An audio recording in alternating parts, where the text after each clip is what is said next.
রোজাদারকে তোমরা খাওয়াও, তোমরা রোজাদারকে খাওয়াও, পেট ভরে তাদেরকে মেহমানদারি করাও। সাহাবী বলেন, ইয়া রাসূলুল্লাহ, আমাদের ভিতরে অনেকের এমন সামর্থ্য নাই। আল্লাহর নবী বললেন, যদি সম্ভব হয় এক পেয়ালা দুধ দিয়ে খাওয়াও, যদি তা না পারো একটা খেজুর দিয়ে খাওয়াও, যদি তা না পারো এক পেয়ালা পানি দিয়ে ইফতার করাও। তারপর আমার রব্বুল আলামিন একটা রোজার সওয়াব লিখে দেবে। যারে তুমি পানি পান করাইবা রমজানে, তার রোজা হোক বা না হোক তোমার আমলনামায় রোজার সওয়াব হবে, অথবা তারও সওয়াবের কোনো অংশ কম দেওয়া হবে না। তোমাকেও যেমন দেওয়া হবে তাকেও তেমন ভাবে সওয়াব দেওয়া হবে। আল্লাহর নবী বলেন, তবে আমার উম্মত শুনো, তোমরা যদি রোজাদারকে পেট ভরে খাওয়াও, আমার একজন উম্মত রোজাদারের তৃষ্ণা মিটায় দাও, তাহলে তোমরা শুনে নাও, আমি নবী তোমার গ্যারান্টি দিলাম, হাউজে কাউসারে আমি নবী তোমাকে হাউজে কাউসারের পানি পান করাইব। না না, আরো জোরে বলেন, কিসের পানি? জোরে বলেন। বর্তমানে পৃথিবীর শ্রেষ্ঠ প্রেসিডেন্টের একজন প্রেসিডেন্টের নাম প্রেসিডেন্ট পুতিন। যদি আপনি তার কাছে যায় বলেন, মিস্টার পুতিন আপনি হাউজে কাউসারের পানি এনে দেন, পুতিনের 14 গোষ্ঠীও যদি চেষ্টা করে, তার সারা জিন্দিগির চেষ্টা হলেও হাউজে কাউসার সম্ভব না। ট্রাম্পের কাছে যাবেন, শি জিনপিংয়ের কাছে যাবেন, এরপরে প্রধান উপদেষ্টার কাছে যাবেন, বাংলা পৃথিবীর সমস্ত মানুষের কাছে যা যদি আপনি বলেন হাউজে কাউসার এনে দেন, সম্ভব হবে না। আল্লাহর নবী বলেন, আমার উম্মত তোমরা হাউজে কাউসার যদি পাইতে চাও, তা আমার গরিব উম্মতকে খাবার খাওয়াও, আমার গরিব উম্মতরে তোমরা ইফতার করাও, রোজাদারকে ইফতার করাও। আমার উম্মত রোজাদারকে যদি তোমরা ইফতার করাও, পেট ভরে খাওয়াও, তার তৃষ্ণা মিটে দাও, আমি নবী ওয়াদা করলাম তোমাকে হাউজে কাউসারের পানি পান করাবো। একবার জোরে বলা যাবে কি আল্লাহু আকবার। সন্তান যদি মারা যায়, মা কাঁদতে থাকে, সন্তানের খাটে বসে মা কাঁদে, সন্তানের কাপড় ধরে মা কাঁদে, সন্তানের বিছানায় বসে মা কাঁদে, সন্তানের বইপত্র ধরে মা কাঁদে। সন্তানের কবর বহুদূর, মা সন্তানের কবরের অদূরে দাঁড়াইয়া কবরের দিকে তাকায় তাকায় মা কাঁদে। পৃথিবীর সমস্ত মানুষ যখন ভুলে যায়, তখন মা বলতে পারে না, মা সন্তানের কবর দেখে দেখে কাঁদে। নবীজির ইন্তেকাল হয়ে যাওয়ার পরে রওজা শরীফে দাফন করা হলো। হযরত বেলাল আজান ছেড়ে দিলেন, আর আজান দেন না। সাহাবীরা অনুরোধ করলেন, বেলাল বললেন, না আমার দ্বারা আজান দেওয়া সম্ভব হবে না। সাহাবীরা, অনুরোধ করো না, কারণ আমি এটা সহ্য করতে পারি না, আমার সহ্য হয় না, আমি আর এটা দিতেও পারবো না, সম্ভব না। সাহাবীদের অনুরোধ হযরত বেলাল রাখলেন না, কারণ এত কষ্ট ছিল এটার জন্য। বিরহ বেদনা বড় কঠিন। যার হৃদয় থেকে ভালোবাসার মানুষ চলে যায়, সে জানে বিরহ বেদনা কত ভয়াবহ। কোনো বাবার একটা সন্তান যদি হয়, ওই একটা সন্তান বাবা মারা গেলে বাবা সারা জীবন কেঁদে কেঁদে হয়রান হয়। বিরহ বেদনা এত কঠিন, তার বাস্তব প্রমাণ হযরত ইয়াকুব আলাইহিস সালাম। হযরত ইয়াকুব আলাইহিস সালাম থেকে যখন ইউসুফ হারিয়ে গেল, তখন ইয়াকুব কান্না শুরু করলো, কেঁদে কেঁদে কেঁদে কেঁদে।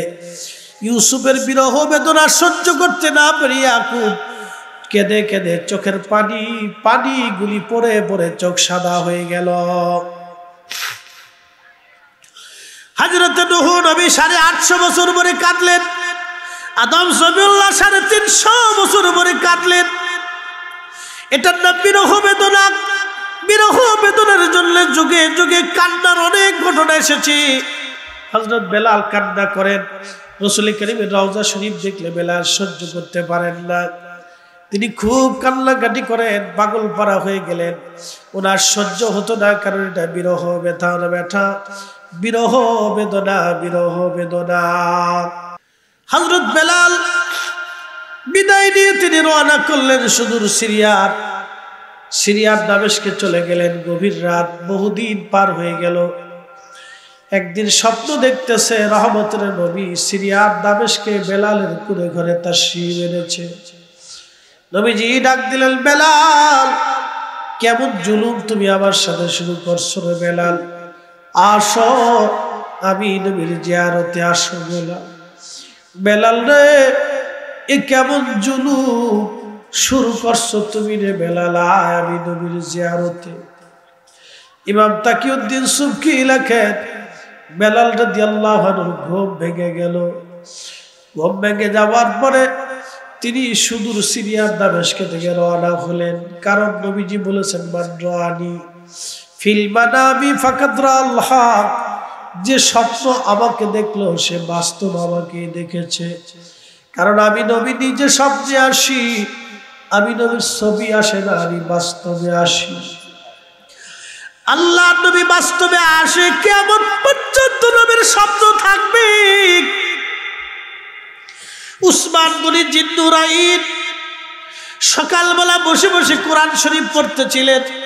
বিদ্রোহীরা চার পার ঘিরে ধরে রাখছে। কোরআন শরীফ পড়তে পড়তে উসমান গনি ঘুমিয়ে পড়লেন। স্বপ্নের ভিতরে দেখে রাহমাতুল লিল আলামিন তাশরিফ আনলেন। ডাক দিলেন, উসমান কেমন আছো? বলি, ইয়া রাসূলুল্লাহ তেমন ভালো নাই, দুনিয়ার জঞ্জাল আর ভালো লাগে না। আল্লাহর নবী ডাক দিলেন, উসমান তুমি কি দুনিয়াতে থাকবা না, চলে আসবা? উসমান গনি ডাক দিয়ে বলেন, ইয়া রাসূলুল্লাহ আমি আর থাকতে চাই না নবী গো, দুনিয়ার জঞ্জাল আমার জন্য কষ্ট হয়। আল্লাহর নবী ডাক দিয়ে বলেন, উসমান গনি তুমি তো রোজা আছো, তাহলে তুমি চলে আসো। আজকে সন্ধ্যার সময় আমি আর তুমি দুইজন জান্নাতের ভিতরে আজ আমরা ইফতার করব। উসমান তুমি আজকে শহীদ হয়ে যাবে, চলে আসো তুমি, দুইজন জান্নাতের ভিতরে ইফতার করব। বন্ধু উসমান গনির ঘুম ভেঙে গেল। ডাক দিয়ে বলল, বিবিরা আমার গোসল করাও, আমি আজকে বিদায় নিয়ে চলে যাব, আজ আমি শহীদ হয়ে যাব। আমার রাসূল আমার স্বপ্নে এসে বলে দিয়ে গেছে, জান্নাতের ভিতরে আমি নবী, আমার নবী আর আমি নিজে দুইজন একসাথে ইফতার আজকে জান্নাতে হবে। হযরত বেলাল শুধু সিরিয়া থেকে রওনা দিক, দামেস্ক থেকে এসে রওজা শরীফে এসে বসে বসে কান্না করে, কাঠের জালি দিয়ে সুন্দর করে রওজা শরীফ ঘিরে রাখা ছিল। রওজা শরীফের পাশে বসে কান্না করে ধুলাবালিগুলি চোখে মুখে লাগাইতেছিল। গিরিল মুবারকের সাথে কাঠের জালির সাথে মাথাটাকে বেলাল কান্দে। নতুন মুয়াজ্জিন আযান দিতে এসে দেখে নবীর মুয়াজ্জিন বেলাল কান্দে। হযরত আশিক রাসূল বেলালের কান্না দেখে নতুন মুয়াজ্জিন ডাক দিছে, সাহাবীরা রে তোমরা এসে দেখো নবীর মুয়াজ্জিন বেলাল ফিরে আসছে। রওজা পাশে বসে বেলাল কান্দে আর বলে, হুজুর গোলাম আসতে বলেছিলেন, গোলাম আপনার কদমে হাজির। নবী গো গোলাম আপনার কদমে হাজির। গোলাম আসতে বলেছিলেন, গোলাম কি? গোলাম আপনার কদম মোবারকে হাজির। হযরত বেলাল বসে বসে কান্দে। সাহাবীরা এসে দেখে বেলাল কান্না করে, বেলালের কান্নার সাথে সাহাবীরাও কান্না করে। নবীজির স্মৃতিগুলি মনে করে করে সাহাবীরা কাঁদতেছিল। সব সাহাবী এসে বলল, বেলাল রে আজান দাও, কতদিন তোমার লাহানে আমরা আজান শুনি। সাহাবী রাসূলরা ডাক দিয়ে বলে, বেলাল আজান দাও। বেলাল ডাক দেখে, সাহাবীরা আমি হুজুরের ইন্তেকালের পরে আর আজান দেই নাই, আবার দিয়ে আজান দেওয়া সম্ভব না। সাহাবীরা রে আগে আজান দিলে নবীজি নামাজে আসতো, বলো আমি এখন কার জন্য আজান দিব? কে আমার আজানের পরে নামাজ পড়াবে? নবীর মুয়াজ্জিন বেলাল কান্দে। সাহাবীরা বলল, দেখো হাসান আর হুসেন আসেনি, আমাদের কথায় বেলাল হয়তো আজান দেবে না। ইমাম হাসান হুসেন আসার পরে দেখতে নবীজির মতো চেহারা পাইছিলেন দুই ভাই। ইমাম হাসান হুসেন রওজার পাশে এসে দাঁড়াইলেন। হযরত বেলাল রওজা শরীফ থেকে উঠে ইমাম হাসানের বুকের মধ্যে মাথা ঠেকায় জড়িয়ে ধরে কাঁদে আবার ইমাম হুসাইনের বুকের মধ্যে মাথা টাকা কাঁদে। ইমাম হাসান ডাক দে বলে, নানার মুয়াজ্জিন, যেই লাহান দিয়ে কণ্ঠ দিয়ে নানার আজান শোনাইতা, তুমি ওই মিনারায় যাও, সে আজান আজ আমাদেরকে শোনাইয়া যাও। আমার রসুলের আহলে বাইতে রসুল, আওলাদে রসুলের কথা শোনার পরে, হুসাইন রাদিয়াল্লাহু আনহুর কথা শোনার পরে বেলাল রওজা শরীফ থেকে উঠিয়া সেই মহিলার ঘরের ছাদ এখনো মদিনার মধ্যে মসজিদে নববীর সীমানার ভিতরে পড়ে গেছে। এখনো নবীর মুয়াজ্জিনরা, মসজিদে নবীর মুয়াজ্জিনরা এখনো দাঁড়ায় যেখান থেকে আজান দেয়, বেলাল রাদিয়াল্লাহু আনহু যেখানে দাঁড়ায় আজান দিতেন, মসজিদে নবীর মুয়াজ্জিনরা সেখানে দাঁড়ায় এখনো আজান দেয়। হযরত বেলাল ওইখানে উঠে ডাক দিল, আল্লাহু আকবার, আল্লাহু আকবার। সারা মদিনায় কান্নার রব, সাহাবীরা ঘর থেকে বের হয়ে দৌড়ে আসছে। বেলাল আজান দেয় রে। ইমাম তাকিউদ্দিন সুবকি আর শিফাউ সাকারের মধ্যে তিনি লিখতেছেন, ঠিক তখনই মদিনার প্রত্যেকটা জবান থেকে বের হয়ে আসতেছিল, নবী কি ফিরে আসছেনি, রসুল কি ফিরে আসছেনি, নবী কি ফিরে আসছেনি।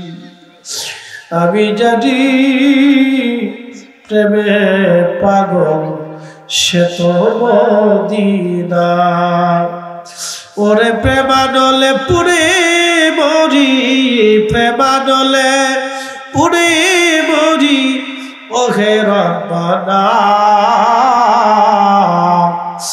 আমি জানি প্রেমে পাগল সে তো মদিনা, আমি জানি প্রেমে পাগল সে তো মদিনা। আশহাদু আল্লা ইলাহা ইল্লাল্লাহ,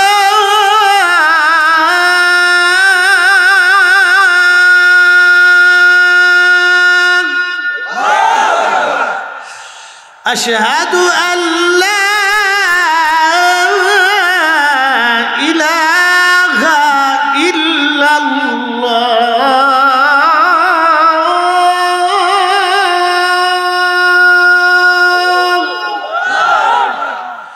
সারা মদিনার রদ্দে রদ্দে আওয়াজ ছড়িয়ে গেল। সমস্ত মদিনার মানুষ ঘর থেকে বের হয়ে দৌড়ায়, চোখের পানি ছেড়ে ছেড়ে কাঁদে আর বলে, নবী আসছেনি, নবী আসছেনি, নবী আসছেনি। নবীজির স্মৃতিগুলি মনে করে সাহাবীরা চোখের পানি ফেলে ফেলে কান্না করে। হযরত বেলাল যখন টান দিছে, আশহাদু আন্না মুহাম্মাদার রাসূলুল্লাহ, মদিনার মানুষ চিৎকার দিয়ে উঠছে। বেলাল অজ্ঞান হয়ে পড়ে গেলেন। ইমাম তাকিউদ্দিন সুবকি রাহিমাহুল্লাহ বলেন, ও দুনিয়ার মানুষ, সাথে সাথে মদিনার মাটিগুলি থরথর করে কেঁপে উঠছে। মদিনায় কারো আজানে কখনো মাটি কাঁপে নাই, পৃথিবীতে কারো আজানে কোনোদিন মাটি কাঁপবে না। তিনি একজন আশিক রাসূল বেলাল, যার আজানে পৃথিবীর মাটিগুলি থরথর থরথর করে কেঁপেছিল। আর কারো আজানে পৃথিবীর মাটি কাঁপবে না, তিনি আশিক রাসূল বেলাল। ইশকে রাসূলের তাড়নায় পৃথিবীর মাটি পর্যন্ত কেঁপেছিল। এই জন্য বেলাল আর কোনোদিন আজান দেন নাই, নবীর ইন্তেকালের পরে আর আজান দিতে পারেন নাই। বেলাল আর কখনো আজান দেন নাই, নবীজির ইন্তেকালের পরে বেলাল কখনো আর আজান দেন নাই। রওজা শরীফে বসে কাঁদার বলে, হুজুর গোলাম আসতে বলেছিলেন, গোলাম আপনার কদমে হাজির হয়ে কাঁদছি। নবী গো, আজান দিছি, বিদায় নিলাম, আর কখনো আমি ফিরতে পারবো না। ইয়া রাসূলুল্লাহ, বিরহ বেদনা বড় কঠিন। ইউসুফ আলাইহিস সালামের জন্য বাবা ইয়াকুব আলাইহিস সালাম কেঁদে কেঁদে চোখ সাদা করে ফেলছি। বিরহ বেদনা বড় কঠিন। বিরহ বেদনা বড় কঠিন, বিরহ বেদনা বড় কঠিন। হযরত ইউসুফের জন্য জুলাইখা সারা জীবন কেঁদে হয়রান হয়েছিল। বিরহ বেদনা বড় কঠিন, বিরহ বেদনা বড় কঠিন। আমার নবীর বিরহ বেদনায় হযরত বেলালের জীবন পার হলো। কোনদিন আর তিনি ফিরে আসেন নাই, বিরহ বেদনা নিয়ে চলে গেলে। আর কোনদিন তিনি মদিনায় মুনাওয়ারার ফিরে আসার সুযোগ হয় নাই। নবীর আশিকরা, রতলপুরবাসী, আল্লাহর নবী বলেন, আমার উম্মতরা, যদি তোমাদের চোখ বেয়ে ইশকে রাসূলের এক ফোঁটা পানি বের হয়ে আসে, 7টা জাহান্নামের আগুন তামাম সৃষ্টির পানি দিয়ে তোমরা নিভাইতে পারবা না। কিন্তু আশিকের এক ফোঁটা চোখের পানি দিয়ে 7টা জাহান্নামের আগুন নিভিয়া যাবে। হযরত বেলাল চলে গেলেন, আর কোনদিন আসেন নাই। সাহাবীরা সারা মদিনায় কান্দের রোল। পৃথিবীর মাটি কেঁপেছিল। আর একটা আজান বেলাল হাসরের মাঠে দিবে, আর একটা আজান আল্লাহ বেহেশতের ভিতরে তারে দিয়ে দেওয়াবে। আজানের ফয়জুদ এতই চমৎকার, এতই মধুর, এতই ফয়জুদপূর্ণ ছিল। প্রিয় উপস্থিতি হাজিরিন, মনোযোগ দিবেন। ওয়ালতাকুম মিনকুম উম্মাতুন ইয়াদউনা ইলাল খায়র। আমার রব বললেন, কিয়ামত পর্যন্ত আমার এক জামাত উম্মত টিকে থাকবে, যারা মানুষদেরকে আল্লাহর দিকে ডাকবে। তার মানে সবাই হবে না, এক জামাত হবে। ফাসালু আহলায যিকরি ইন কুনতুম লা তা'লামুন। তোমরা যে বিষয় জানো না, আহলুয যিকিরদের কাছ থেকে সেই বিষয়টা তোমরা জেনে নাও। তার অর্থ হলো সবাই আলেম হবে না, কিন্তু আলেমের শরণাপন্ন হতে হবে। সবাই অলি হবে না, কিন্তু সবাই অলি হবে না, কিন্তু অলির শরণাপন্ন হতে হবে। এই কোরআন আল্লাহ বলেন, ইয়া আইয়ুহাল্লাযীনা আমানু তাকুল্লাহা ওয়া কুনু মা'আস সাদিকিন।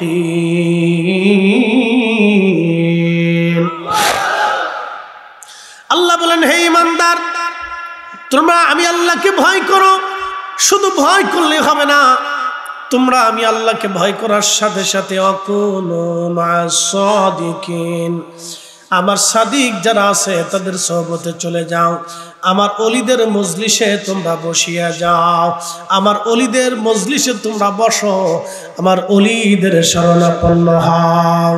এর অর্থ হচ্ছে পৃথিবীতে সবাই সাদিক হতে পারবে না, কিন্তু আমার আল্লাহ সাদিকদের সঙ্গে যেতে বলেছেন।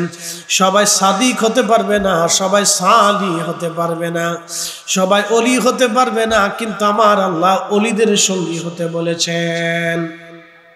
আসা আইয়াবআসাকা রাব্বুকা মাকামান মাহমুদা।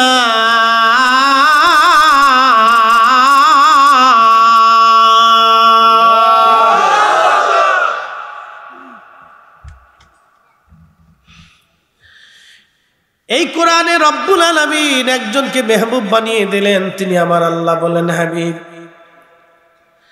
আপনি যদি তাহাজ্জুদ নামাজ পড়েন, মিনাল লাইলি ফাতাহাজ্জাদ বিহি নাফিলাতান লাক।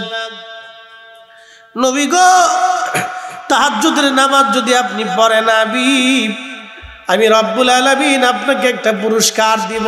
আসা আইয়াবআসাকা রাব্বুকা মাকামান মাহমুদা, সর্বোচ্চ মাকাম আপনাকে দিব। সাহাবীরা বলেন, হুজুর, মাকামে মাহমুদ কি? নবীজি জবাব দিলেন, সাহাবীরা রে, মাকামে মাহমুদ হলো শাফাত। আমি মেহশরের মাঠে আল্লাহকে যা বলবো, আমার আল্লাহ তাতেই রাজি হয়ে যাবে। না না না, আরো জোরে বলে। মেহবুবের মন বেজার, হাবিবের মন বেজার, সাথে সাথে আমার আল্লাহ খুশি করার জন্য আয়াত নাজিল করলেন, ইন্না আনজালনাহু ফি লাইলাতিল কদর। নিশ্চয় আমি কোরআন শরীফকে লাইলাতুল কদরের রাত্রিবেলা নাজিল করেছি। আমার বন্ধু, আমার হাবিব, শুনে জানো আমার আদরাকা মা লাইলাতুল কদর। নবী গো, আপনি কি জানেন লাইলাতুল কদর কি? লাইলাতুল কদরি খায়রুম মিন আলফি শাহর। সেটা এমন একটা রাত, যে রাত্রের এক রাত্রি ইবাদত যদি করা হয়, 1000 মাসের চাইতেও বেশি পরিমাণ নেক আমি আমার বান্দার আমল নামায় আমি আল্লাহ দিয়ে দেব। না না, আরো জোরে বলেন। তানাজ্জালুল মালাইকাতু ওয়ার রূহু ইলাইহি বিইযনিহি ফিহা বিইযনি রাব্বিহিম মিন কুল্লি আমরিন সালাম। ওই রাত্রিবেলা ফেরেশতা নাজিল হয়, সর্বপ্রথম নাজিল হয় কাবা শরীফে, তারপরে সমস্ত মসজিদে মসজিদে ফেরেশতা নাজিল হয়। মোড়ে মোড়ে ফেরেশতা নাজিল হতে থাকে, দোয়া করতে থাকে, সুসংবাদ দিতে থাকে। আর এই রাত্রির পুরা রাত্রটা আমার আল্লাহ রাব্বুল আলামিন শান্তিদায়ক করিয়া দেয়। শুধু গুনাহ মাফ করিয়া দেয়, অজরে আল্লাহ মাফ করতে থাকে, অজরে আমার আল্লাহ নেকি দিতে থাকে। হিয়া হাত্তা মাতলাইল ফাজর, সেটা ফজর পর্যন্ত চলমান থাকে। এটা কদরের রাত, কদরের রাত। আল্লাহর নবীর চেহারা উজ্জ্বল হয়ে গেল।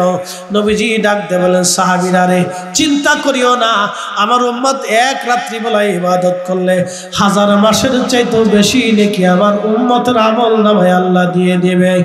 জোরে বলেন মারহাবা। না না, আরো জোরে বলেন।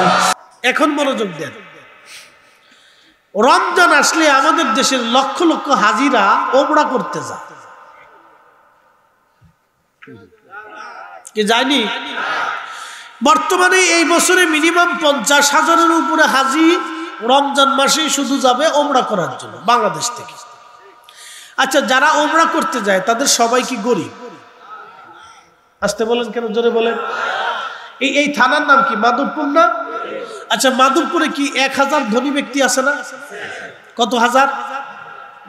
1000 আছে না? আমি 1000-ই ধরলাম। মাধবপুরের থানার ভিতর গ্রাম কয়টা? 1000 গ্রাম হবে? হ্যাঁ। আচ্ছা, সারা বাংলাদেশে হিসাব আছে, মাধবপুরে হিসাব বাদ দেন, সারা বাংলাদেশে গ্রাম আছে কয়টা?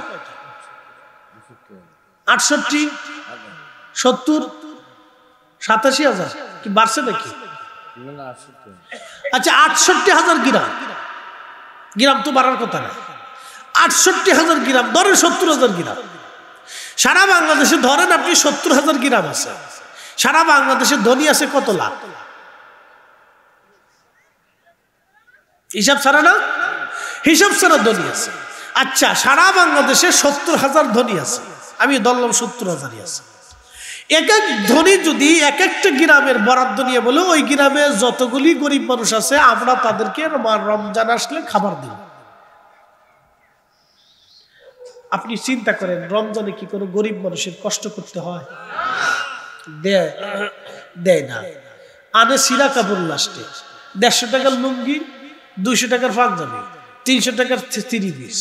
এটা কয়েকদিন পরে পরার পরে বেটা পেশাব করতে বসে নিজ দিয়ে ফাইরে চলে গেছে। কথা ঠিক আছে না ভাই? সে দুই ভাবে কষ্ট করে, 1 নম্বরে ফসা লুঙ্গি, 2 নম্বরে সিরা লুঙ্গি। পরার পরে ইজ্জত শেষ, ওদিক দিয়ে আনতে গেছে তাও ইজ্জত শেষ। বুঝতে পারছেন? এগুলো জাকাত না, এগুলো হচ্ছে বাহানা, এগুলো হচ্ছে আল্লাহর সাথে তাল বেটাল করা, উম্মতকে কষ্ট দেওয়া। কথা বলেন ঠিক কিনা? উম্মতের খাবার দরকার, লুঙ্গিতে কি করে? মাহে রমজানে কত মা আছে টাকার অভাবে ভালো ইফতার করতে পারে। অনেক মধ্যবিত্ত আছে, ভালো বাজার আসে না, দেখা যায় ভালো কিন্তু বাজার নাই ঘরে, এরকম আসে না ভাই? আমাদের বাংলাদেশে 70,000 ধনী, 70,000 ধনী যদি 70,000 গ্রামের দায়িত্ব নিয়ে নেয়, তাহলে আমার বাংলাদেশে অন্তত কোন গ্রামের মা, কোন গ্রামের অভাবী বাবা সে অজরে কষ্ট করতে হয় না, ভালো কিছু খাই হলে ইফতার করতে পারে। আরে আল্লাহ পাওয়ার জন্য তো মক্কা যাওয়ার দরকার হয় না, আল্লাহ পাইতে হলে রমজান মাসে গরিবের ঘরে গেলে আল্লাহ পাওয়া যায়। এই বেলায় নাই, এটা উচিত কথা। কি কথা কন না কেন? এটা কি কথা? উচিত কথা। এই বলে আসল কাজ। আমি সৌদি আরবে এক চাচারে বললাম, চাচা পরে চাচা কতবার আইছে? 8 বার আইছে। খরচা কত? 20 লাখ হয়েছে। আমি কে চাচা এলাকায় সদর হসপিটাল লেখা আছে, আপনার সদর হসপিটালে কখনো কোনোদিন গেছেন? না, ধনী মানুষ ভালো ভালো হসপিটালে গেছে। সদর হসপিটাল তো চিনেন, বাংলা হসপিটাল, গরিবের হসপিটাল আর কি। তো যাই হোক, সদর হসপিটালে গেছেন কোনোদিন? না। বল বাবা কত গরিব আছে, টাকার অভাবে ওষুধ কিনতে পারে, কত মা আছে টাকার অভাবে অপারেশন হতে পারে না, কত বাবা আছে টাকার অভাবে কষ্ট হয়। বাবা আপনি 8টা বার মক্কা মদিনা আইছেন আল্লাহ পাওয়ার জন্য। বাবা রে, এই 8টা বার না এসে 1বার 2বার আসতেন, 3বারই আসতেন, বাকি 5 বারের টাকা দিয়ে আপনি যদি এলাকার গরিব মানুষে অভাবীকে দুস্থকে খাবার দিতেন, চিকিৎসা করাইতেন, বাবা আল্লাহ পাওয়ার জন্য মক্কায় আসা লাগতো না, নবী পাওয়ার জন্য মদিনায় আসা লাগতো না, আপনি গরিবের ঘরেই নবী পেয়ে যেতেন। আচ্ছা আপনাদের কি মনে হয় আমার নবী খাইয়া উম্মতরে খাওয়াই নাই? নবী না খাইয়া উম্মতরে খাওয়াইছে। কি কথা কন না কেন? তো সেই নবীর দরজায় দাঁড়াইলেন, কিন্তু আপনার প্রতিবেশী না খাওয়া। আল্লাহর নবী তখনই বদদুয়া করে বলে, বেটা আগে আমার গরিব উম্মতরে খাবার খাওয়াইয়া তাদেরকে ভুক্ত করাইয়া সন্তুষ্ট করে তুমি আমার কাছে আসো। আমি নবী নিজে না খাইয়া আমার উম্মত খাওয়াইছি, আর তোমার আত্মীয় স্বজন তোমার ক্ষুধার্ত থাকে, আর তুমি আমার কাছে বারবার ওমরা করার জন্য আমার কাছে ছুটে আসো আর আমার সালাম দাও না। নবী এগুলি পছন্দ করে না। কথা বলেন ঠিক কিনা? ভাই রে, তাল বেতাল, খালি খালি তাল বেতাল, আসল কাজে নেই।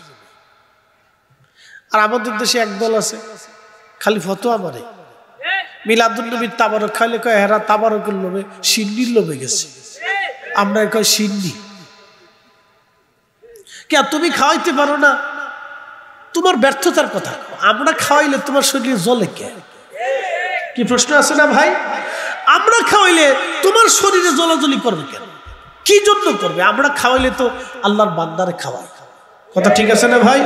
প্রতিটা নারী যদি কুকুরকে পানি পান করায় বেহেশত যাইতে পারে, তাহলে আমরা মানুষকে খাওয়াইয়াও জান্নাতের আশা করতে পারি। কথা বলেন ঠিক না বেঠে? এ হাত উঁচু করে বলেন ঠিক না বেঠে? আল্লাহ কবুল করুক। বলে না আমি কিছু উচিত কথা বললাম। আরে এই ওয়াজ দুনিয়ার সবাই শুনছে, মোবাইলে শুনতে শুনতে শেষ করছে। এই ওয়াজ আমি করবার সেই না, কষ্ট হয়।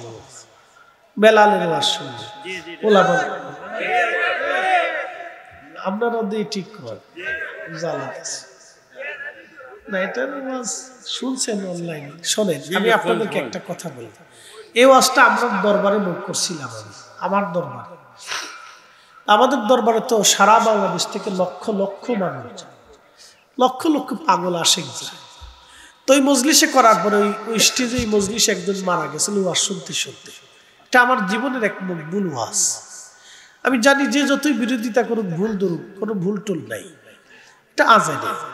তো খুব মনোযোগ দেন। এই ওয়াজ আমার জীবনের এক মকবুল ওয়াজ। ইশকে রসুলে ওই মজলিসে একজন মারা গেছিল, তার রাত্রে এশার নামাজের পর তার জানাজা পড়ছিল। এটা আমার জীবনে এক মকবুল ওয়াজ। পৃথিবীর যত মানুষ এই ওয়াজ শুনছে, কঠিন দিলের মানুষও তার কান্না করছে। এই ওয়াজটা শোনার পরে কোনো দল নাই, সব মহল্লার মানুষই এটা পছন্দ করে। কেন পছন্দ করে? যার অন্তরে ইশকে রসুল আছে সেই পছন্দ করে। কথা ঠিক আছে না ভাই? আচ্ছা, ইশকে রসুল দেওয়ার মালিক কি আমরা? কে দেয়? আল্লাহ দেয় না ভাই? আমরা কেউ দেই না, আল্লাহ দেয়। ওটা আল্লাহ দেয়, আমরা কেউ দিতে পারি না। ইশকে রসুলের ওয়াজ এটা সব মজলিসে বাবাজি হয় না। তারপরে আবদার করছেন, আমি আপনাদেরকে একটু শোনাবো। সাথে আবার আরেকটু আবদার আছে, যে সব নিতে গেলে আবার জান শেষ। তো যাই হোক, তারপরে একটু আবদার করি, যেহেতু আবদার আছে। ছোট্ট করে একটু মুক্তাসার ঘটনাটা আপনাদেরকে শোনাই। ঘটনাটা আমি পড়ছিলাম ইমাম তাকিউদ্দিন সুবকি রাহিমাহুল্লাহের শিফাউস সাকাবে। তিনি এই ঘটনাটা মুক্তাসার উল্লেখ করেছিলেন। কেন? এর পিছনে কারণ হলো, পৃথিবী বিখ্যাত একজন ইমাম ছিল, তার নাম ইবনু তাইমিয়া। ইবনু তাইমিয়া অনেক হাদিসের হাফেজ ছিল, 10 লক্ষ হাদিস জানত। কিন্তু এই ভদ্রলোক অনেক কিতাব লিখতে একটা কিতাব লিখে ফতোয়া দিল রসুল কারীমের রওজা শরীফ জিয়ারত করার নিয়ত করা মুসলমানদের জন্য হারাম এবং শিরক। কি বুঝলেন? আসেনি কিছু? না না, আসেনি কিছু। শেষ না? একসাথে বলে শেষ না? শেষ। ফতোয়াটা রসুলের বিরুদ্ধে।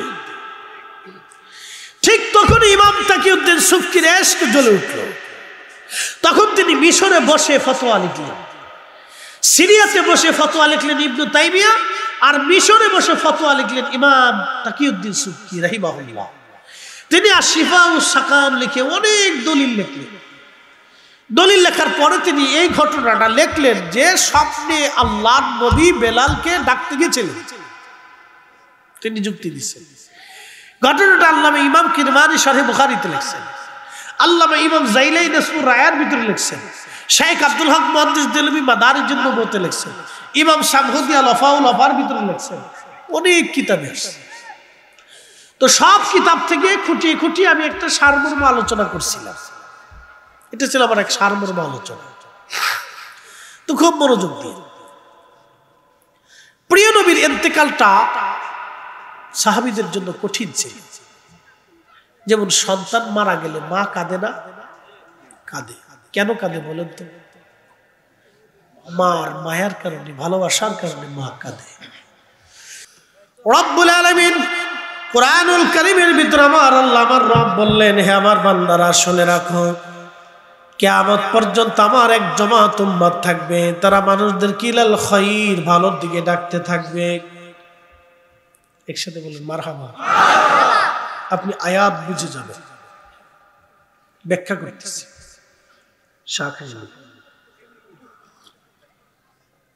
না 2-3 দিন ধরে জ্বরে আক্রান্ত, সকালে আসে বিকেলে যায়, কাশতে কাশতে দান শেষ, গলা বসে গেছে, সুর দিতে কষ্ট হচ্ছে।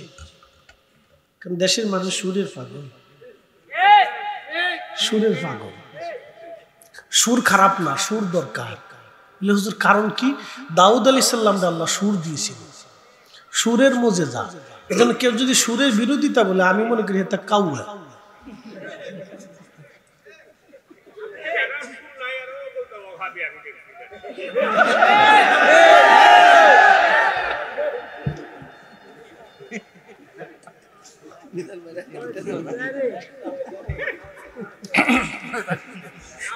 ফতোয়া ডাইরেক্ট, দলিলে ডাইরেক্ট, ফতোয়া ডাইরেক্ট, কিতাবও ডাইরেক্ট।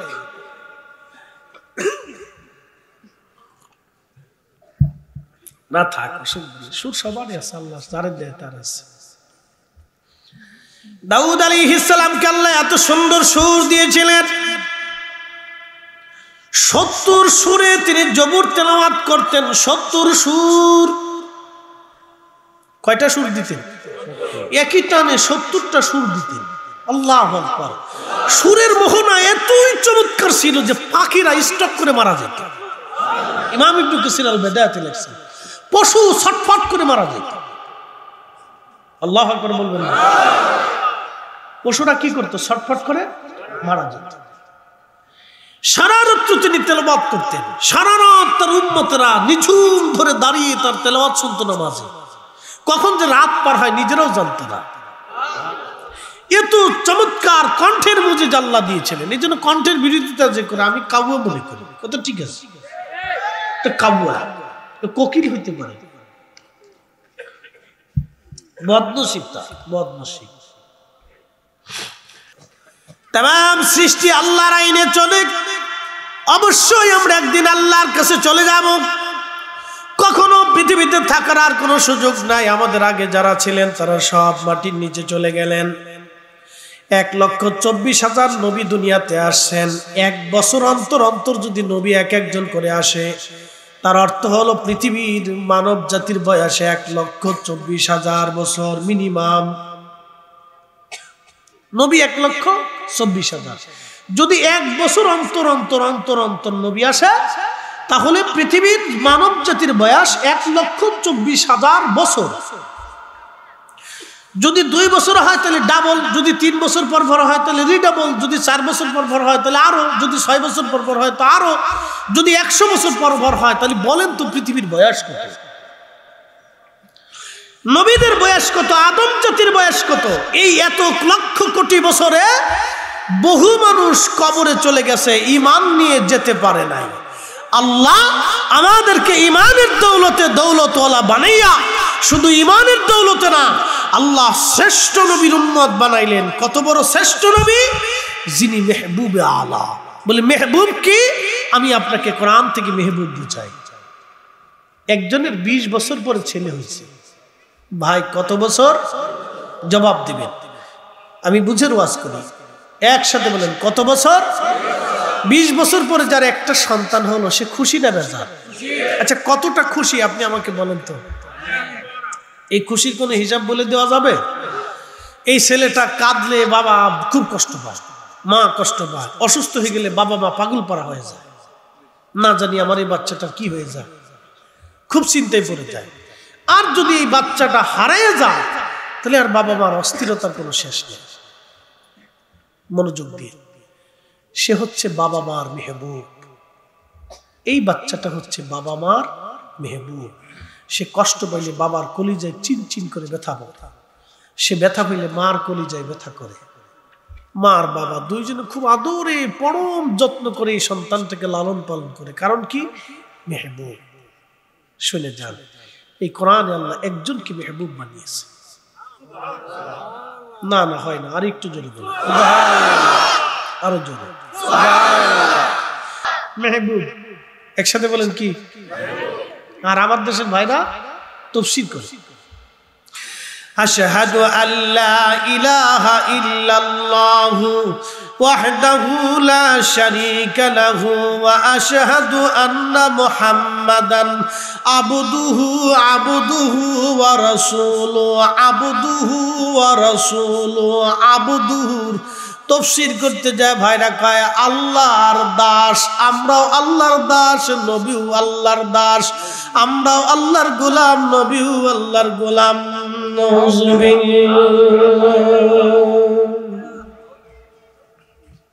এইখানে গেলেই তো আমরা আর ভালোবাসি না, যুদ্ধটা এখানেই লাগে। কথা কেন জোরে বলেন? কলস মার্কার বদনা মার্কা নিয়ে আমাদের কোনো রাজনীতি নেই, কি কথা ঠিক আছে না? আপনার যেই মার্কা লাগে সেই মার্কা কান্দে করে দৌড়ান, অসুবিধা নাই। কিন্তু নবীর সম্মানে হাত দিবেন, আমি আর তখন মার্কা সার্কা কাউরে চিনি টিনি না। আপনিও ছাতা কত বড় মক্কি মাদানি ওগুলো দেখার টাইম নাই, কারণ আমরা মক্কার ইমামরে মোহাব্বত করি মক্কা দিয়া, ইমাম দিয়া মক্কা চিনি না। মদিনার ইমামকে সম্মান করি রসুল দিয়া, ইমাম দিয়া নবী চিনি না, নবী দিয়ে ইমাম চিনি। কথা কন না কেন? আমরা সুন্নিরা আলেম চিনি নবী দিয়া, আমরা সংগঠন দিয়া নবী চিনি, আলেম চিনি না। আমরা বক্তা চিনি সুন্নিরা নবী দিয়া। যদি শানে রিসালাতে আমাদের কোন সুন্নি বক্তা গুস্তাখি করে, বেয়াদবি করে, ক্ষমা না চাইলে আমরা প্রয়োজন মতো তার জুতা দিয়ে পিটাইয়া বাটাম চালান দিয়ে সোজা করে। আমরা সুন্নি বক্তা যারা আছি, জনতা যারা আছে, আমরা বক্তা চিনি রসুল দিয়া, বক্তা দিয়া নবী চিনি না। কথা ক্লিয়ার না? ভেজাল আছে? একবারে পরিষ্কার। অনেকে সংগঠন দিয়ে বক্তা চিনি, হ্যাঁ তার সংগঠনের বক্তা ভুল করলেও ভুল, সঠিক করলেও সঠিক, ওগুলো সাথে আমাদের কাছে নাই। তো খুব মনোযোগ দিয়ে, মেহবুব একসাথে বলেন কি? বুঝে যান মেহবুব কি আর দাস কি। দাস এক অর্থ, বন্ধু আর এক অর্থ। আল্লাহ যা চায়, নবী যা চায়, আল্লাহ তাই দেয়। বলে হুজুর কোথায় পেয়েছেন? 900 বছর আগে ইমাম মালিক কাজী আয়াস আল মালিকি 900 বছর আগে মদিনার রওজার পাশে বসে একটা কিতাব লিখছিলেন, কিতাবুশ শিফা। এই শিফার ভিতরে তিনি হাবিব এবং খলিলের তফাৎ লিখেছেন। একটা বিশদ একটা প্যারা আছে কিতাবে। অনেকে পড়ে না, ঘোড়ার ডিম, তো এই জন্য ছাতা বুঝে না। তো পড়ে না, তো না বুঝলে কি করার আছে? যদি না বুঝেন তাহলে আমার বুড়িগঙ্গা আমার পাশে আসে, আপনি আসবেন, মাথাটা টাক করে সুন্দর করে বুড়িগঙ্গার পানির ভিতরে দোয়াই নিয়ে আসবো, যাতে সুন্দর করে আপনার বুদ্ধি বাড়ে। কি কথা, বুদ্ধি খারাপ দিছি আমি? পাশে স্যালুন আছে, বলছে ভাই একটু সুন্দর করে চুল টুল চাইছে দে, এটা বুড়িগঙ্গার মাথায় দোয়াইতে হবে, কারণ এটা বরকতের পানি। একবার যদি মাথার ভিতরে পানি যায় তাহলে অনেক বরকত মাথার ভিতরে ঢুকবে। এছাড়া আর কি বলবো বলুন, দুঃখে কথাগুলি বলতে হচ্ছে। হাবিব এবং খিল্লত, খলিল ও হাবিবের মধ্যে তফাৎ। খলিল কি? আপনি হচ্ছেন সন্তানের খলিল, সন্তান হচ্ছে আপনার মেহবুব। আবার বুঝাই দিই, আপনি সন্তানের খলিল। জোরে বলেন, আপনি সন্তানের, সন্তান যা চায় বাবা তাই দেয়। কি কথা কর না কেন? আব্বু মোটরসাইকেল দিতে হবে, কিনে দেয়, দেয়। বাবা কলম খাতা লাগবে, দেয়। বাবা এটা খাইতে মন চায়, দেয়। আদরের মেয়ে এটা বাবা এটা চাই, দেয়। যা খুশি মেয়ে বাচ্চারা বাবা মাদের কাছে যা চায় খুশি হয়ে বাবা দেয়, বাবা দেয়, মা দেয়। কারণ কি? বাবা হচ্ছে খলিল আর সন্তান হচ্ছে মেহবুব। মেহবুব আর খলিলের তফাৎ বুঝাই। বাবা মা সন্তানদেরকে দিতে থাকে, দিতে থাকে, দিতে থাকে, দিতে থাকে, দিতে থাকে, আর সন্তানরা নিতে থাকে, নিতে থাকে, নিতে থাকে। বাবা হলো খলিল, মা হলো খলিল, সন্তান হলো মেহবুব। আমাদের নবী হলো মেহবুব আর ইব্রাহিম আলাইহিস সালাম হলো খলিল। ইব্রাহিমরা আল্লাহ কয় সন্তান কুরবানি দাও, কয় দিয়ে দিলাম। যে সন্তান নিয়ে একবার বনবাসে রেখে আসো, কয় দিয়ে দিলাম। ইব্রাহিমকে কয় এই দেশ থেকে ওই দেশে যাও, কয় গেলাম। ইব্রাহিম আলাইহিস সালামকে আল্লাহ যা কয় ইব্রাহিম তাই করে, তাই করে। কারণ ইব্রাহিম আল্লাহরে খুশি করত। আর আমার নবী আল্লাহর কাছে যা চাইতো আল্লাহ তাই দিত, তাই দিত, তাই দিত। কারণ নবী মেহবুব, তিনি মেহবুব। আল্লাহ আমার নবীরে খুশি করত, খুশি করত, খুশি করত। আল্লাহ প্রমাণ চান? প্রমাণ লাগবে? প্রমাণ একটা দিচ্ছি, কোরআন থেকে দিচ্ছি। একসাথে বলুন তো আল্লাহু আকবার। আল্লাহু আকবার ওয়ালিল্লাহিল হামদু। বিসমিল্লাহির রাহমানির রাহিম।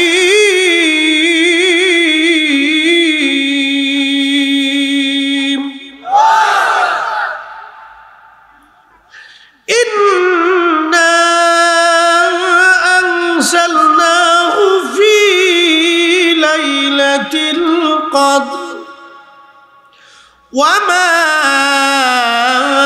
আদরাকা মা লাইলাতুল কদর। লাইলাতুল কদরি খায়রুম মিন আলফি শাহর। একসাথে বলেন আল্লাহু আকবার। দেখেন সাহাবা ইকরাম এসে বললেন, হুজুর আগের যুগের উম্মত 1000 বছর বাঁচত, 800 বছর, 600 বছর, 900 বছর ধরে বাঁচত। নবী গো সারাদিন তারা জিহাদ করত, সারা রাত ইবাদত করত, সারাদিন রোজা রাখত। আমাদের হায়াত কম, নেকি কম, কিয়ামতের ময়দানে আমরা লজ্জিত হয়ে যাব। সাহাবীদের কথা নবীজির মনটা বেজার হয়ে গেল। কথা তো সত্য। আমি মেশরের উঠে লজ্জিত হয়ে যাব, আমার উম্মত পিছে পড়ে যাবে। আল্লাহর নবীর মন বেজার হয়ে গেল। মেহবুব মন বেজার করছে কে? মেহবুব। জোরে বলেন, মন বেজার কে করছে? একসাথে বলেন, কে বেজার করছে? মেহবুব বেজার করছে। আপনি খালি আব্দুর ব্যাখ্যা দিয়ে দাস চিনবেন, মেহবুব চিনবেন না। মানে চোখে পড়ছেন কালা চশমা, দুনিয়া কালা দেখে। চোখে পড়ছেন লাল চশমা, দুনিয়া লাল দেখে। চোখে পড়ছেন আব্দুল ওহাব নজদির চশমা, এই জন্য এগুলি দেখেন। সমস্যা তো এখানে। শিখাইতে বললাম না সারা জীবনেও আমরা এটির ধ্যান ধারণা পরিবর্তন হলো না, যার কারণে এই যুদ্ধ কিয়ামত পর্যন্ত চলতে থাকবে। আপনি আমাকে কেটে টুকরা টুকরা করলে আমি রসুলকে দাস বলতে পারবো না, আমি মেহবুব বলেই যাব। এই কথা বলেন, যারা বলেন কেটে টুকরা টুকরা করে ফেললেও বলবো না। কারণ হাসরের মাঠে আমার রসুলকে আল্লাহর মেহবুবের সামনে দাঁড়াইতে হবে। ভাবছেন কি এত সহজ? ইস ওয়া ইন্না ইলাইহি রাজিউন। আমরা ওনার কাছে ফিরে চলে যাব, আমরা ওনার কাছে ফিরে চলে যাব। যে পাঠিয়েছে আমরা ওনার কাছে ফিরে চলে যাব। শ্রেষ্ঠ নবী দিলাম রে তরিয়ে নিতে রোজা হাসরে। শ্রেষ্ঠ নবী দিলাম রে তরিয়ে নিতে রোজা হাসরে।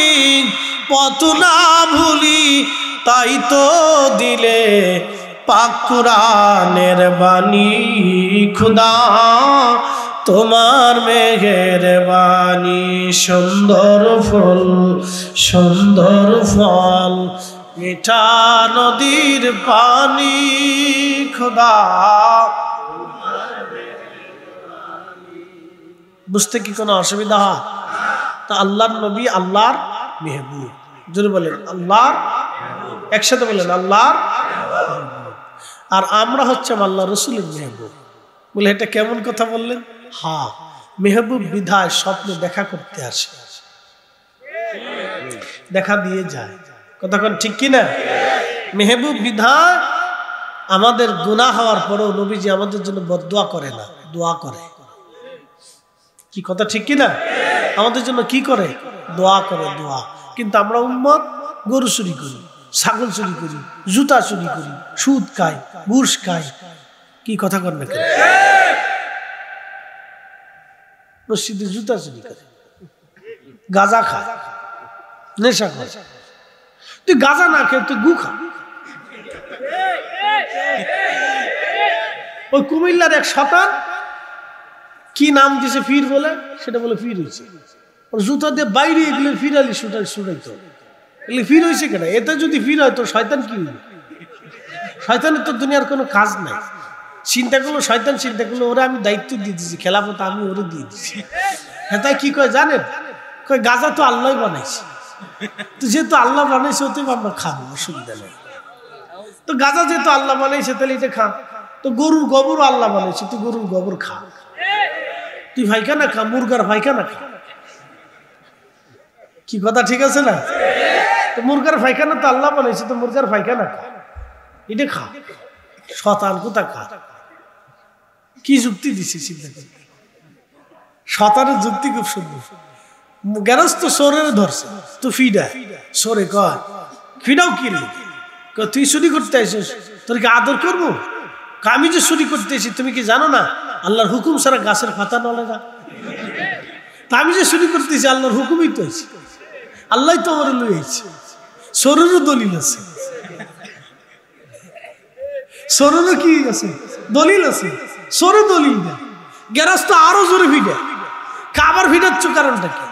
ফিডাই তুই বুঝিস না, আল্লাহ তোরে চুরি করতে পাঠাইছে আর আমারও ফিডাইতে পাঠাইছে, এর লেগে তোরে ফিডাই। বাঙালি যে কত জাত, ইয়া রাব্বুল আলামিন। আহা, সারা অঞ্চলের ভাটির মানুষগুলি বাংলাদেশে এসে পড়ছে। এজন্য এদেশের ভাষার কোনো সিস্টেম নেই। একটা ইংরেজি, একটা ফার্সি, একটা উর্দু, একটা পশতু, একটা হিন্দি, একটা অমুক ভাষা, তমুক ভাষা, ফ্রান্সিস ভাষা, চাইনিজ ভাষা, পর্তুগালি ভাষা, এরপরে আপনার কি মায়ানমারি ভাষা, ভুটানি ভাষা, নেপালি ভাষা, সব মিলিয়ে মিলিয়ে জগা খিচুড়ি এক ভাষার নাম বাংলা ভাষা। হ্যাঁ, সিলেটে খেতেও ভাষা না, ভালো শুনি ভাষা করলেও খাইতা না, ভাবি গেলেও খাইতা সিলেটি মাছ। আর চট্টগ্রাম গেলে গেল তো আই ন জানি ইতা কি কয় না কয়, ঘোরার ডিম আগেও বোঝা যায় না, ঘরেও বোঝা যায় না। কুমিল্লা গেলে এক সিস্টেম, ব্রাহ্মণবাড়ি গেলে এক সিস্টেম, ওই আরেক গেলে আরেক সিস্টেম, বরিশাল গেলে কি তা মনু, মনু কি করো মনু, তার মনু। আবার উত্তরে চলে গেলে কেউ বাহে, বালা আসলে ভালো আসেননি, বাহে বাহে, বুঝছেন নি? আপনি তুমি মিলিয়ে ঝুলে কি সিস্টেম। 16 কিলোমিটার পর পর ভাষার পরিবর্তন বাংলাদেশে। আপনি শুনলে আশ্চর্য হবেন।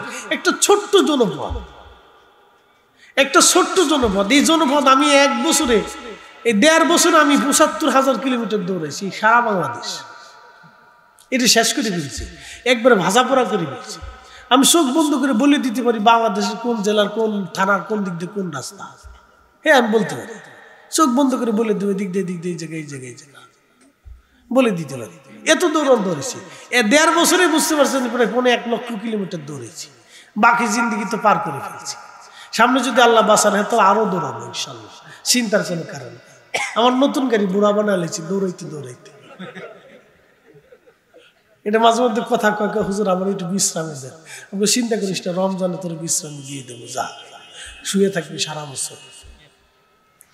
তো খুব মনোযোগ দিয়ে, নবী আমাদের মেহবুব, আল্লাহু আকবার।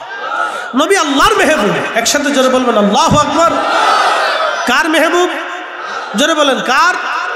তাহলে রমজানে আমাদের জন্য একটা রাত আছে, রাতের নাম কি? কদরের রাত। জোরে বলেন কিসের রাত? জোরে বলেন কিসের রাত? মাহে রমজানের শেষ 10 দিনে বেজর রাত্রে তালাশ করবে। তবে 27 তারিখের মতামত হাদিস আছে, কিন্তু বেজর রাত্রিবেলা খুঁজবে, খালি ঘুমায়েন না আর বিড়ি টেনে বেড়ায়েন না। হ্যাঁ, এগুলি করবেন না, বেজর রাত্রিগুলো অনুসন্ধান করবে। মাহে রমজান আসতেছে, মাহে রমজানের 2টা ফজিলতের কথা বলি। আল্লাহর নবী বলেন আমার উম্মত 5টা জিনিস মাহে রমজানে আল্লাহ আমার উম্মতরে আলাদা দান করছে, অন্য কোন উম্মতরে এই 5টার একটাও দেয় নাই। আস্তে হয়ে গেল না? জোরে বলবেন আল্লাহু আকবার। তার একটা হলো মুখের ভিতরে দুর্গন্ধ। রোজা থাকার কারণে পেটে যখন ক্ষুধা থাকে, পাকস্থলী যখন শূন্য থাকে, তখন মুখে গন্ধ হয় অটোমেটিক, আল্লাহর সৃষ্টি এটা। আপনি যত বিরাজ করেন, যত সুগন্ধি মুখের ভিতরে দেন, গন্ধ আসবে। কারণ এই গন্ধটা মুখের গন্ধ না, এটা পাকস্থলী থেকে আসে, নিঃশ্বাসের সাথে পাকস্থলী থেকে গন্ধটা আসে। আল্লাহ রাসূল বলেন এই গন্ধটা আল্লাহর কাছে মিশকের চাইতে অনেক অধিক দামি। এখন আল্লাহ কি গন্ধ শুকিয়ে? আল্লাহর কি গন্ধের দরকার? না না, আল্লাহ গন্ধ শুকে না। রোজা থাকার কারণে যে গন্ধটা আসে, এটা উম্মতের জন্য, বান্দার জন্য কষ্ট। এই কষ্টটাকে আল্লাহ রাব্বুল আলামিন বিনিময় এত পরিমাণে দিবে যে খুশি হইতে হইতে এত পরিমাণে খুশি হবে, খুশির কোনো সীমানা থাকবে না। একসাথে বলবেন আল্লাহু আকবার। জোরে বলেন না, আরো জোরে বলেন। এটা কিসের গন্ধ? রোজা রাখার কারণে মুখের গন্ধ, কষ্টের গন্ধ। একসাথে বলবেন আল্লাহু আকবার। এই উম্মতকে আল্লাহ রাব্বুল আলামিন, আল্লাহ রাসূল আরেকটা নিয়ামত দিয়েছে। এই আমার দিকে তাকান, খুব ইম্পর্টেন্ট। কি নিয়ামত? রমজানে রোজা রাখবেন, রোজা রাখার পরে মানুষকে ইফতার করাবেন। কি করাবেন? না, জোরে বলেন। করায়নি দেশে, মসজিদে মসজিদে হয়নি। আবার বেদাতের ফতোয়া আছে নাকি, যে বেদাতের ফতোয়া দেয় ওরে আইনে সুন্দর করে কায়দা মতো ভালো করে খাওয়াবে, খাওয়া করে যে ভাই তুইও খা, আর এই ফতোয়া দিস নে। ফতোয়া দিয়ে দুনিয়াটা শেষ করে ফেলাইছিস, কত মানুষের রিজিক নষ্ট করছিস, তার হিসাব নাই। কি কথা কন না কেন? বিড়ালরে না খাওয়ায় জাহান্নামী, মনে আসেনি হাদিস আপনাদের? বিড়ালরে না খাওয়ায় কোথায় গেছে? একসাথে বলেন কোন জায়গা? জাহান্নামী। বিড়ালরে খাবার না দেওয়ার কারণে জাহান্নামী। সহিহ বুখারীর হাদিস। কোন বাবা এই মেয়েটাকে ঘরে আনবে, তার মানে সমাজ ও রাষ্ট্রের কাছে সে নিকৃষ্ট। কিন্তু এই রাষ্ট্র তাদেরকে নিকৃষ্ট বানায় রাখছে। রাষ্ট্র যদি ইচ্ছা করে নারীদেরকে কর্মসংস্থান দিয়ে একটা রাস্তা দেখাই দিতে পারে, রাষ্ট্র করে না। রাষ্ট্র এটা করে না, এটা গুণে ধরা রাষ্ট্র। মানুষ মরে গেলে কিছু মনে করে না, এই হসপিটালে মরে যেতেছে মনে করে না। এদেশে মানুষের কোনো মূল্য নেই। না, এদেশের মানুষের কোনো মূল্য নেই। মানুষের মানুষই মনে করে না, দেশে মানুষকে মানুষই মনে করে না, কোনো মূল্য নেই। মানুষের কোনো দাম নেই দেশে। আপনি জানতো আমেরিকাতে একটা মানুষের মর্যাদার মূল্য কত দেখবে। ইউরোপে চলে যাবেন, একটা মানুষের মূল্য, একটা বাচ্চা জন্ম নিলে ইউরোপের অনেক খুশি হয়। ওই বাচ্চাকে আদর করতে করতে বাচ্চাটার সমস্ত খরচা রাষ্ট্র দেয়। এই খরচের সিস্টেমটা আমরা চালু করিনি, তো খলিফাতুল মুসলিমিন ওমর রাদিয়াল্লাহু আনহু চালু করে গেছে। ওমরের খেলাফতের ভিতরে কোনো সন্তান জন্ম নিলে হযরত ওমর তার জন্ম থেকে শিশুর ভরণ পোষণ, দুগ্ধ ছাড়ানো পর্যন্ত তার খরচা দিতেন, বেতন ভাতা দিতেন। একসাথে বলবেন আল্লাহু আকবার। ইউরোপের না তো নতুন চালু করছে, আর হযরত ওমর 1450 বছর আগে চালু করছে। আমাদের দেশের নারীদেরকে ফুটবল বানানোর জন্য চেষ্টা করা হয়। আচ্ছা, বেডি ফুটবল খেলে কি করে? কি কথা কর না, জোরে বলেন। আমার দেশের পুরুষ কি হিজলা হয়ে গেছে? হ্যাঁ, তা আমার দেশের ছেলেপেলেরা বেকার আছে, ওদেরকে ফুটবল বানাও, ওরা খেলাধুলা করুক। মহিলা এসে ফুটবল খেলবে, আর আমার দেশের পোলা মানে শীষ মানে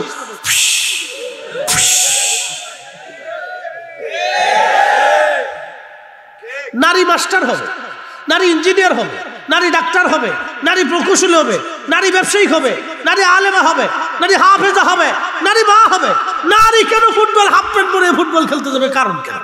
কি কথা কর না, গুণে ধরা সমাজ। হ্যাঁ, ফাজলিমের একটা সীমা থাকার দরকার। এদের পিছনে সরকার হাজার হাজার কোটি টাকা খরচা করে, অথচ আমার ইমামদেরকে সারা বছর শেষে রমজানে 1 টাকা ভাতা দেয় না। অথচ যে ইমামরা প্রত্যেক মসজিদে বসে বসে প্রত্যেক শুক্রবারে ইমামরা মানুষদেরকে আল্লাহর দিকে ডাকে, ভালো কাজের দিকে ডাকে, পয়সা খরচা করলে এদের পিছনে করা উচিত, কারণ এরা মানুষ করার কারিগর। এখানে নাই বিডিরে ফুটবল খেলে এনটিয়া দিব, বিডিরে ফুটবল খেলে কি তো হইবে? কষ্ট হইতেছে আপনাদের? না, কষ্ট হওয়ার কথা না, এটা উচিত কথা। সামনে আর একটা উচিত কথা আসতেছি, একটু বসে বসে, রমজান আসতেছে তো একটু উচিত কথা কইতে হইবে। শয়তান এই সময় বন্দি থাকবো, হাত পা বাঁধতে থুই দিবে, কিন্তু মানুষ শয়তানের হাত পা বাঁধা যায় না, ঠিক আছে না? শয়তান অরিজিনাল বন্দি রাখবে, কিন্তু মানুষ ওদের হাত পা বন্দি রাখতে না। একসাথে বলো তো আল্লাহু আকবার। এই আজান যে না শুনবে সে বুঝবে না আজানের মর্ম কত দামি। বেলালের মতো আশিক যদি আমরা হইতাম, এ দুনিয়ায় নবীর দেখা পাইতাম। এসেছেন যত নবী সকলের ইমাম, সালাম নবী তোমায় হাজারো সালাম, ইয়া নবী সালাম।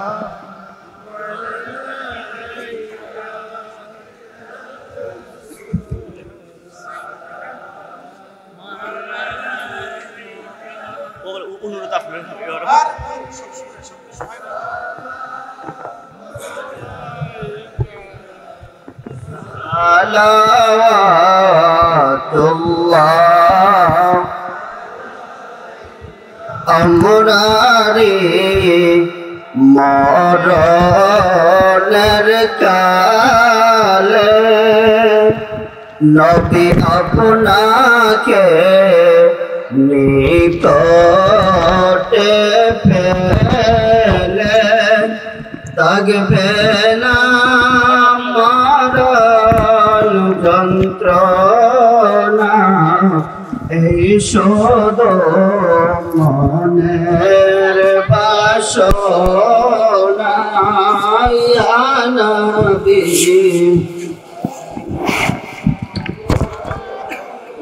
ইয়া রাসূল সালাম, ইয়া হাবিবি সালাওয়াতুল্লাহ। আমরা মরণে হই